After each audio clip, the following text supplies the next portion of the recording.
where Ali Velshi is in for Lawrence O'Donnell. Good evening, Ali. Good evening, Rachel. I was enjoying your conversation with Dan Diamond, and thank you for letting folks know I'm going to be talking to James Clyburn shortly.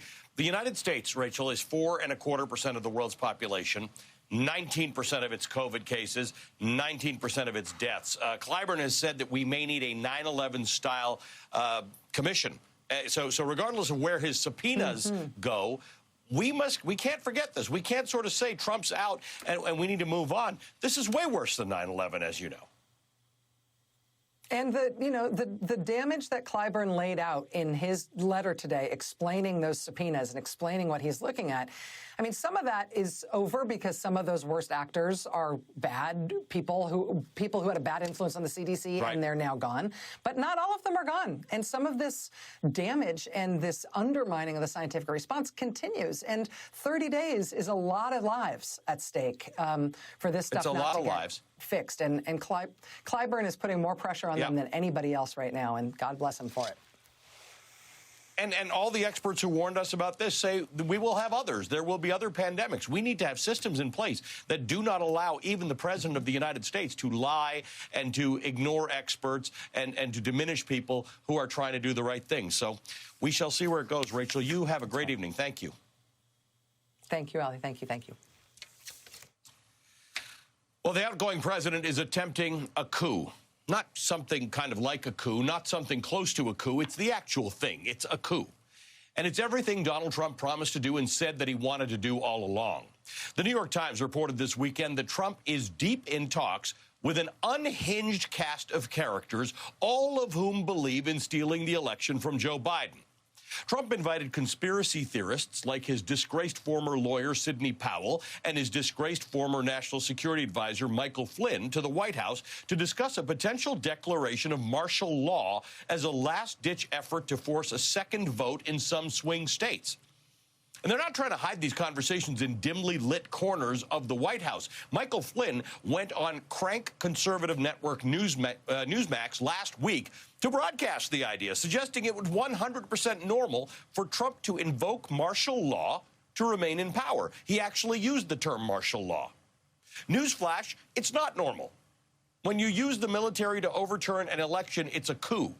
The military has no role in enforcement of anything having to do with civilians and their democracy. Also not normal that these conversations about a coup are ongoing. Maggie Haberman of the New York Times reports the disgraced crackpot of a lawyer, Sidney Powell, was back at the White House this afternoon.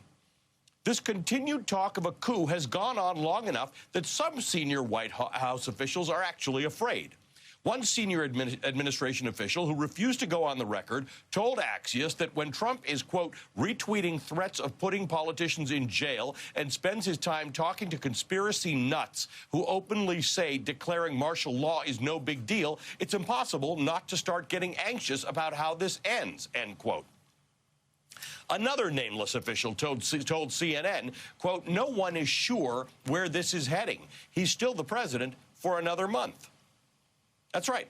Trump is still president for 30 more days, 30 fraught days. Every single day from now until January 20th, you can bet that Trump will do everything he can to stay in power, in no small part because he has a group of kooks telling him that he can. Kooks who are calling for a coup. But here's the thing. Just because Sidney Powell, Michael Flynn, and their kind are, in fact, kooks, doesn't mean that we should dismiss them or their ideas. Yes, they're cracking lawsuits and criminal records and faces covered in melting hair dye and press conferences at the Four Seasons, total landscaping, are mockable. But they are sitting in the actual Oval Office advocating for the prevention of a duly elected government to take office. And there's a kook who's still commander-in-chief for another 30 days listening to these kooks.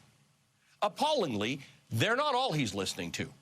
There are sitting members of Congress telling Trump that he can still successfully overturn the results of a free and fair election. Politico's Jake Sherman reports that Trump met today with Republican Congressman Matt Gaetz, Jim Jordan, and Louis Gohmert, all regular purveyors of outlandish conspiracies. His own chief of staff, the subservient Mark Meadows, described the meeting as a conversation about voter fraud, which we should note doesn't exist. Trump has a cavalcade of crazy enablers, fringe kooks, members of Congress, his own chief of staff, validating his worst instincts and encouraging him to believe that the solution to stopping Biden is still out there. Why isn't anyone stopping him? I'm asking you, senior administration officials who are still giving blind quotes to news outlets. Trump lost the election, and yet your cowardice knows no bounds. You will not take a stand in favor of democracy like they did in the American Revolution, like they did in the Civil War, like they did in the Civil Rights Movement, like they did all summer in the streets of America while your guy encouraged police to fire tear gas and shoot rubber bullets. You do not even have enough backbone to take a stand against a monomaniacal man who's actually attempting to stage a coup. You tell the media you're afraid, but you won't let them use your name. You say you're anxious and concerned, but you won't tell your boss when he's gone too far. You are cowards. And if you want to prove me wrong, stop talking and start doing something about Donald Trump. Because right now, there is silence on one side, and the other side is a growing group of conservative enablers whose allegiance is not to democracy, but to a president who wants to be a dictator. Read a history book. Learn where the expression crossing the Rubicon comes from and why democracies are steeped in the belief that militaries have no role at all to play against the will of a free and democratic nation. Like Julius Caesar 2,070 years ago, Donald Trump is attempting to cross the Rubicon and lead an insurrection against democracy. Ironically, Trump considered invoking the Actual Insurrection Act of 1807 to send federal troops into states to curb protests in the wake of the death of George Floyd. His administration deployed officers in riot gear with no identifiable markings to police demonstrations in the Capitol. He has no issue using the military to achieve his aims. He used the military to clear a path outside the White House so he could hold the Bible upside down outside of a church for a photo op. So if he'll use the military for stuff that has no consequence, why wouldn't he use it to stay in power? We must take him seriously when he tries this time. Because if you read the manual on how to do a coup, this is exactly the stuff that you would be doing. Holding meetings with influential supporters and elected officials, egging you on and telling you it can be done. Coups get real when legal and political options are exhausted. Trump is running out of options. He's considering a coup, and he has 30 days left to execute one. So no more blind quotes, no more silence. Now is the time to speak out against a man who's actually attempting to dismantle democracy to stay in power. You can't sort of be on the right side or sort of be on the wrong side of that. And it doesn't make you a Democrat or a Republican or an independent or a libertarian to speak out now. You're either on the side of democracy or you're not. He's not. So what side are you on? Leading off our discussion tonight, Elizabeth Newman, who served as Assistant Secretary for Threat Prevention and Security Policy at the Department of Homeland Security under the Trump administration, and Jason Johnson, the politics editor at TheRoot.com and a professor of politics and media at Morgan State University. He is an MSNBC political analyst. And Jason, there are going to be some people who say, come on. Don't get carried away with yourself here. It's not a coup. This is actually what coups look like. It is, Ali, and I got to say, I'm actually with the Griot now. I've been with the Griot for about 6 months. That's where I write my stuff. Have to make that clear. Oh, I'm sorry about that, Jason. My apologies. Not a problem. Not a problem. So here's the thing, and this is very important for people to understand. It's not just that we are in a coup, but we're at the beginning of a coup that will only get more violent. Coups don't have to be successful, right? It's like attempted murder. Attempted murder is still a crime, even if you're not successful. You have people storming state capitals.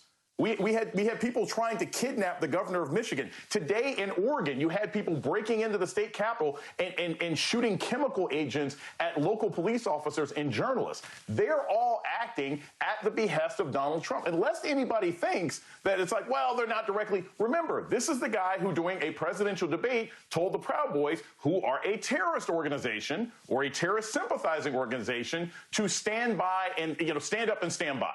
So this is what the president is calling for. The meetings are going to be less problematic than the number of men and women that you have on the ground who are willing to engage in violence. So that is the danger here. It has to be seen as a danger. And the men and women who are placating the president on this, the men and women in Congress who are pretending that this isn't really an issue, they are now terrorist sympathizers. Because if you can't stand up and see actual acts of violence that are happening in our states about this election, then you're sympathizing with terrorists. Elizabeth, if everything goes well, this is just talk. Donald Trump leaves on January 20th. But there are people in government whose responsibility it is right now to make sure that we are protected in case things don't go well. Who are those people? Where are they? Why the blind quotes? Why are we not hearing from people who clearly are telling reporters off the record that they're a little bit worried about how this is going to turn out? We already have seen it's not going well, right? As it was just discussed, we have people taking matters into their own hands. There was a former law enforcement officer in Houston that pulled an innocent guy over because he thought he was part of some voter fraud scheme, and he's just an air conditioning repairman. I mean, people are starting to do violent things, and it's just a matter of time before somebody gets seriously hurt, not just mildly hurt or threatened. So there's already danger underway, and the fact that they are not speaking out and condemning that is concerning to me. But I have to tell you, when these quotes started coming out over the weekend, I just was so aggravated that Donald Trump is who he is. It has been obvious, even if you came in like I did, hoping for the best. It didn't take very long to realize, like, he's not controllable. He is going to do what he wants to do. And when he gets to these moments where his back is against the wall, it's when he's the most dangerous. So this idea that they thought that they could control him was extremely prideful. We just had an election where they had the opportunity to tell the American public about his character, and they covered up for him. And now they're concerned. I don't know if it's just that they're starting to realize that they could possibly get prosecuted for being in the middle of a seditious conspiracy conversation, or if they might have some other form of liability, and now all of a sudden they feel like they need to speak out. But it's better late than never, but in my book, they waited too long, and they created this monster that we're now all having to deal with it for at least the next 30 days. I never thought in my career I'd be discussing seditious conspiracy as it related to the U.S. government. Jason, Kamala Harris, Vice President-elect, was on the readout tonight with Joy. She was sort of making the point you made about attempted murder still being a crime and still being dangerous. There's damage here even after January 20th. Listen to what Kamala Harris had to say. There has been, I think, a conscious and a purposeful effort by the current administration to undo government in every of its forms, and we're going to have we have a whole lot of work ahead of us. There's been a lot of destruction that has happened in the 4 years, which is going to require a lot of work for repair, much less leapfrogging over that to get to where we could have been, even if we had moved incrementally. So we have a big task in front of us, and I will tell you that Joe Biden and I and the team we're putting together, we're fully aware of this. There is a lot to get done. And again, to your point, a lot of it is going to be about repair of what was broken. But we're up for it. We're up for it. We're up for it, she says. Jason, what does that look like? Because that's true. It's not just a matter of getting rid of Donald Trump, but 74 million people voted for him, a large percentage of whom believe that this was not a fair election. And that stuff just doesn't go away with an inauguration.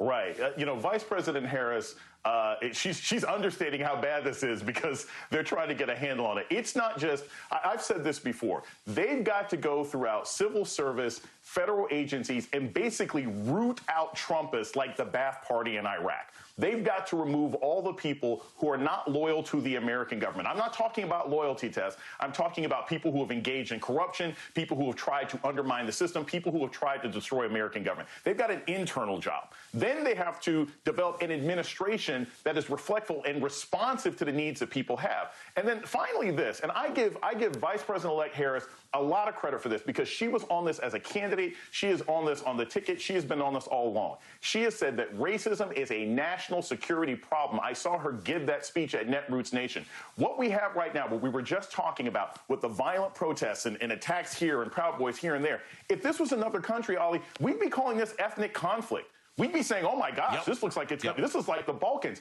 That's how this looks to the rest of the world. And I'm glad that Harris has pointed out that this is a problem. Elizabeth, the Ba'ath Party comparison in Iraq is interesting because the danger is when they purged Iraq of everybody in the Ba'ath Party, you ended up purging a whole bunch of people from government, and then you find yourself without a whole bunch of people. There are good people who worked in this government and thought, like you did when you came in, that something might be doable about this. How do we keep them while purging ourselves of people who participate in undemocratic activities? It should be relatively easy to figure out who are the biggest concerns. Most of them are political appointees. They will not be allowed to stay. There are a handful of career civil servants that probably did a little bit too much in support of actions that, on one hand are probably, at the minimum disgusting, possibly are under, potential court review for whether they were unconstitutional. So I think for those individuals, it's hard to fire federal government employees, but you can usually move them to a position that does not allow them to continue to have influence. Thank you to both of you, Elizabeth Newman and Jason Johnson, for kicking us off tonight. We appreciate your time. Up next, after months of delay and repeated missed deadlines over the last 2 weeks, the next version of coronavirus aid to Americans struggling through this pandemic